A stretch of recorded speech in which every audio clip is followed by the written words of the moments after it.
नमस्कार, बहुत स्वागत है आपका। आप देख रहे हैं एबीपी न्यूज पर एबीपी रिपोर्ट। आपके साथ मैं हूं जिया शर्मा। एबीपी न्यूज आपको लगातार ऑपरेशन सिंदूर से जुड़ी हर खबर सबसे पहले, सबसे सटीक और सबसे विश्वसनीय तरीके से पहुंचा रहा है। और अब हम आपको दिखाने जा रहे हैं पाकिस्तान में हिंदुस्तान की स्ट्राइक के सैटेलाइट सबूत। जैश और लश्कर के हेडक्वार्टर में तबाही की एक्सक्लूसिव सैटेलाइट तस्वीरें सामने आई हैं। आपकी टीवी स्क्रीन पर ये दो तस्वीरें हैं। पहली ध्वस्त होने से पहले के जैश हेडक्वार्टर की है और दूसरी उस पर बारूदी बारिश के बाद हुई बर्बादी की। ये सैटेलाइट तस्वीरें बताती हैं कि हिंदुस्तान ने किस कदर बेगुनाहों के लहू के हर कतरे का बदला लिया है। तस्वीरों में आप लाल रंग के गोले में देख सकते हैं कि भारत की स्ट्राइक में जैश ए मोहम्मद के हेडक्वार्टर में बना आतंकियों का क्वार्टर पूरी तरह से भारतीय स्ट्राइक में ध्वस्त हो गया है। साथ ही मसूद का मदरसा और कमांड सेंटर जहां मसूद अजहर का पूरा परिवार रहता था, वो भी भारत की स्ट्राइक में पूरी तरह बर्बाद हो चुका है। जैश के हेडक्वार्टर की तरह लश्कर के हेडक्वार्टर का भी अंजाम हुआ। मुरीदके में बने लश्कर का अड्डा सैटेलाइट तस्वीरों में ध्वस्त हुआ दिख रहा है। सूत्रों के मुताबिक बहावलपुर और मुरीदके में भारत द्वारा किए गए अटैक में इन दोनों आतंकी नेटवर्क से जुड़े 110 से ज्यादा लोगों की मौत हो चुकी है। भारत ने पहलगाम हमले का बदला ले लिया है। और क्या आपको ये मालूम है कि पाकिस्तान पर अपने बड़े अटैक का पूरा प्लान आखिर फाइनल कैसे हुआ? पीएम मोदी ने कब उस पर मुहर लगाई और उसके बाद कितने घंटे के अंदर ऑपरेशन सिंदूर को अंजाम दिया गया? आपको दिखाते हैं पूरी इनसाइड स्टोरी। भारतीय सेना ने 9 आतंकी अड्डों पर हमला बोला। आतंकियों के अड्डों को कब्रिस्तान बनाकर पाकिस्तान को उसकी जड़ों तक हिलाकर हमारे फाइटर जेट्स अपने एयरबेस पर लौट आए। ये सब संभव हुआ हमारी सेना के अदम्य साहस, शौर्य और फुल प्रूफ प्लानिंग से।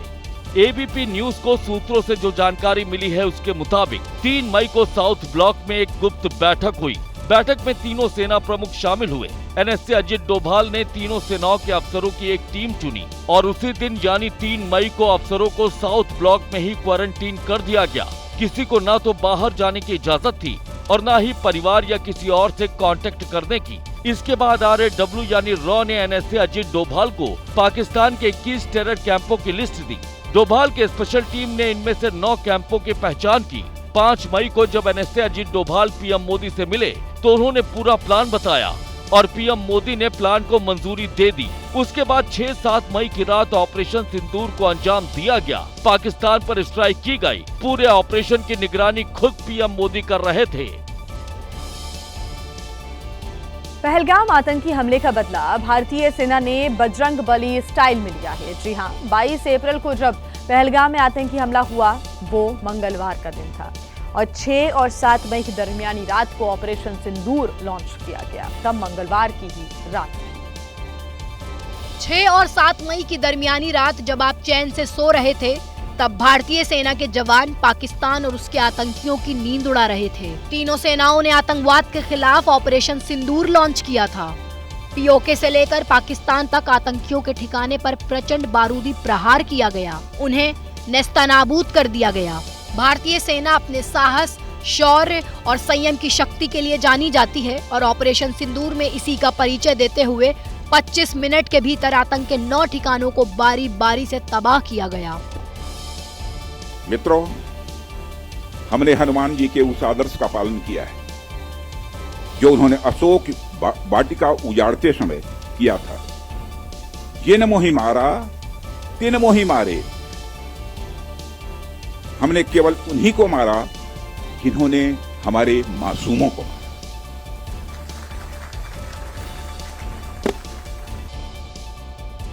तो ये जो तस्वीरें आपने देखी है मुजफ्फराबाद की, जहां पर 2 आतंकियों के कैंप्स, जहां पर इन आतंकियों को ट्रेनिंग मिल रही थी, उनको निस्तेनाबूद करने का काम भारतीय सेना ने किया। तो वहीं ऑपरेशन सिंदूर के तहत पाकिस्तान के कब्जे वाले जम्मू कश्मीर में ऐसे 5 कैंप्स को भी पाया गया जिनको निशाना बनाया गया।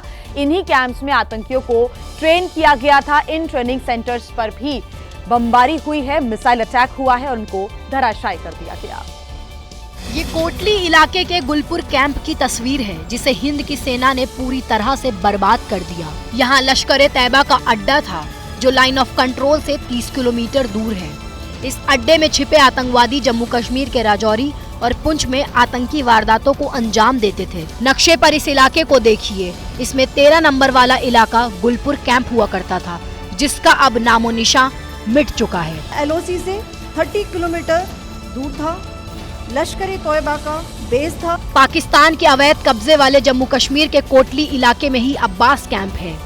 लाइन ऑफ कंट्रोल से सिर्फ 13 किलोमीटर दूर इस कैंप को हमारी सेना ने पूरी तरह से तबाह कर दिया।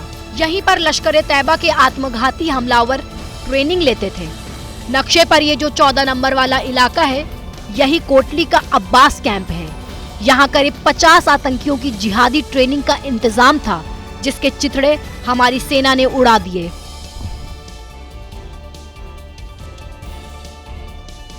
देखिए, घर में घुसकर तो उरी के बाद भी मारा गया था, घर में घुसकर तो पुलवामा के बाद भी मारा गया था, लेकिन पहलगाम के बदले में सेना ने इस बार आतंकियों को उनकी छाती पर चढ़कर मारा है। भारतीय सेना ने उरी और पुलवामा के बाद एलओसी पार करके स्ट्राइक की थी, लेकिन ऑपरेशन सिंदूर में सेना ने इंटरनेशनल बॉर्डर के पार पाकिस्तान के पंजाब प्रांत तक जाकर आतंकियों को मारा है।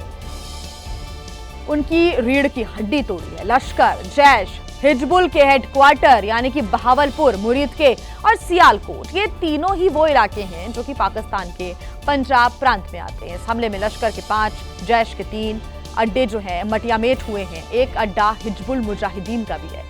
ये देखिए, पहले से अनुमान जताया जा रहा था कि भारत पहला हमला करेगा तो सिर्फ आतंकी ठिकानों पर ही करेगा, अपनी तरफ से युद्ध नहीं छेड़ेगा हिंदुस्तान। लेकिन इन आतंकियों की ढाल बनकर पाकिस्तान आर्मी खुद जंग पर उतारू हो जाए तो फिर जनाब युद्ध से ही जवाब दिया जाएगा। इसलिए भारत ने पूरी दुनिया को बता भी दिया कि सेना की स्ट्राइक सिर्फ आतंकी अड्डों पर ही थी। अब देखें, सेना ने अपनी ही सीमा में रहकर किस दूरी से आतंकी अड्डों को मिट्टी में मिलाया। बहावलपुर में जैश के हेडक्वार्टर मरकज सुभान कैंप इंटरनेशनल बॉर्डर से 100 किलोमीटर की दूरी पर है और इसी दूरी से इसे मिसाइल से तबाह किया गया। मुरीदके में लश्कर का हेडक्वार्टर मरकज तैयबा कैंप इंटरनेशनल बॉर्डर से सिर्फ 25 किलोमीटर दूरी पर था। सियालकोट में जैश ए मोहम्मद का सर्जिल कैंप सांबा कठुआ के पास इंटरनेशनल बॉर्डर से 6 किलोमीटर दूर था। सियालकोट में हिजबुल मुजाहिदीन के महमूना जोया कैंप की दूरी इंटरनेशनल बॉर्डर से सिर्फ 12 किलोमीटर की थी। भिम्बर में लश्कर तैयबा के बरनाला कैंप की दूरी राजौरी में एलओसी के पास से सिर्फ 9 किलोमीटर दूर थी। पीओजेके के कोटली में लश्कर तैयबा का अब्बास कैंप भी राजौरी के पास एलओसी के पास सिर्फ 13 किलोमीटर की दूरी पर था और कोटली में ही लश्कर का गुलपुर कैंप भी था जो एलओसी से 30 किलोमीटर दूर था, लेकिन राफेल की मिसाइल के लिए ये दूरी कुछ भी नहीं थी। पीओजेके के मुजफ्फराबाद में लश्कर तैयबा का सवाई नाला कैंप भी तंधार सेक्टर में एलओसी से सिर्फ 30 किलोमीटर की दूरी पर था। एलओसी से लगभग इतनी ही दूरी पर मुजफ्फराबाद में जैश ए मोहम्मद का सैयदना बिलाल कैंप भी था, जिसे भारतीय मिसाइल ने मलबा बना दिया।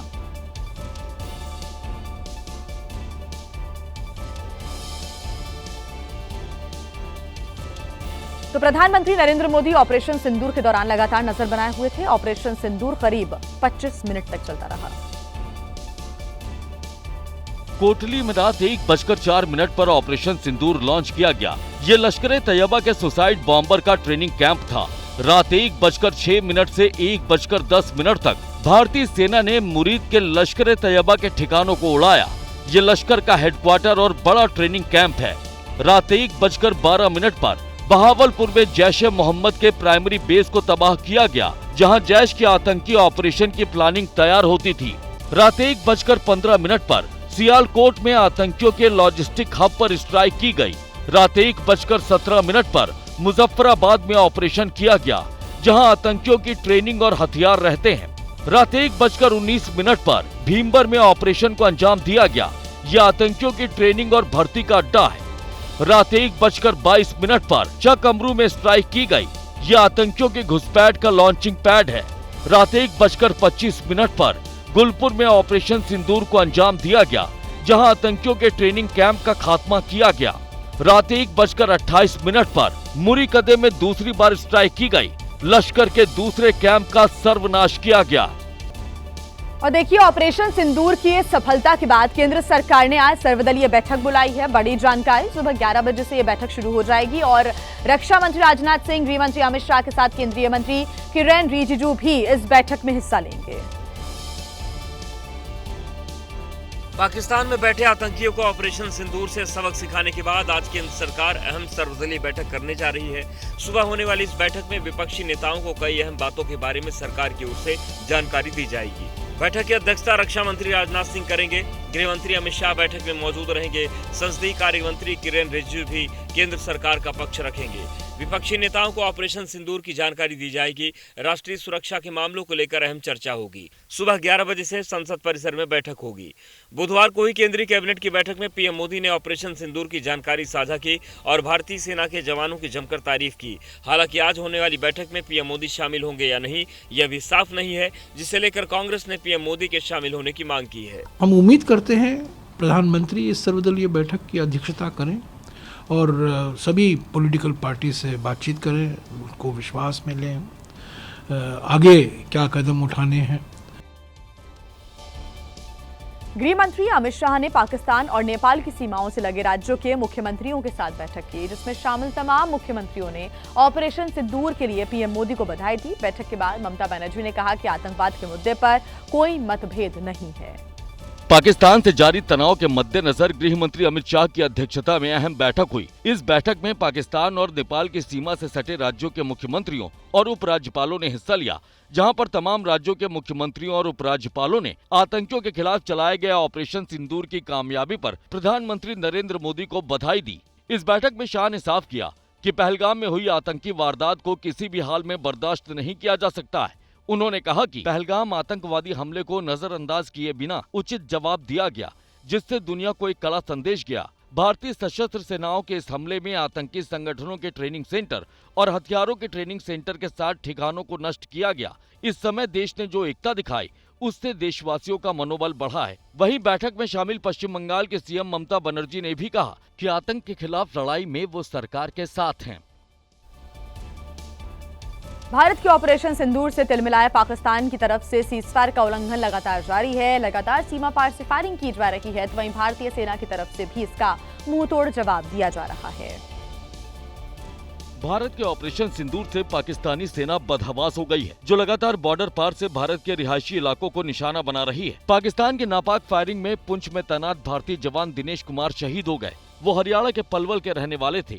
उनकी शहादत पर हरियाणा के सीएम नायब सिंह सैनी समेत कई नेताओं ने दुख जताया है। पाकिस्तानी सेना की नापाक फायरिंग जम्मू कश्मीर के पुंछ में लगातार जारी है, जहां पर अब तक पाकिस्तान की ओर से की गई शेलिंग में 13 लोगों की मौत हुई है। तनाव के हालात को देखते हुए जम्मू, सांबा, कठुआ, राजौरी और पुंछ जिले में सभी स्कूल और कॉलेज को बंद रखने का फरमान जारी हुआ है। अखनूर सेक्टर में भी पाकिस्तानी सेना आम लोगों को निशाना बना रही है, जिसे देखते हुए सीमा से सटे इलाकों को खाली करा लिया गया है। हालांकि प्रशासन की चेतावनी के बावजूद भी कुछ युवक यहां से जाने के बजाय पाकिस्तान को मुंहतोड़ जवाब देने की बात कर रहे हैं।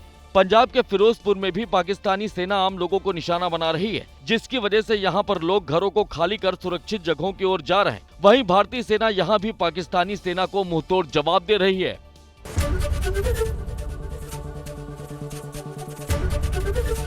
एबीपी गंगा, खबर आपकी, जुबान आपकी।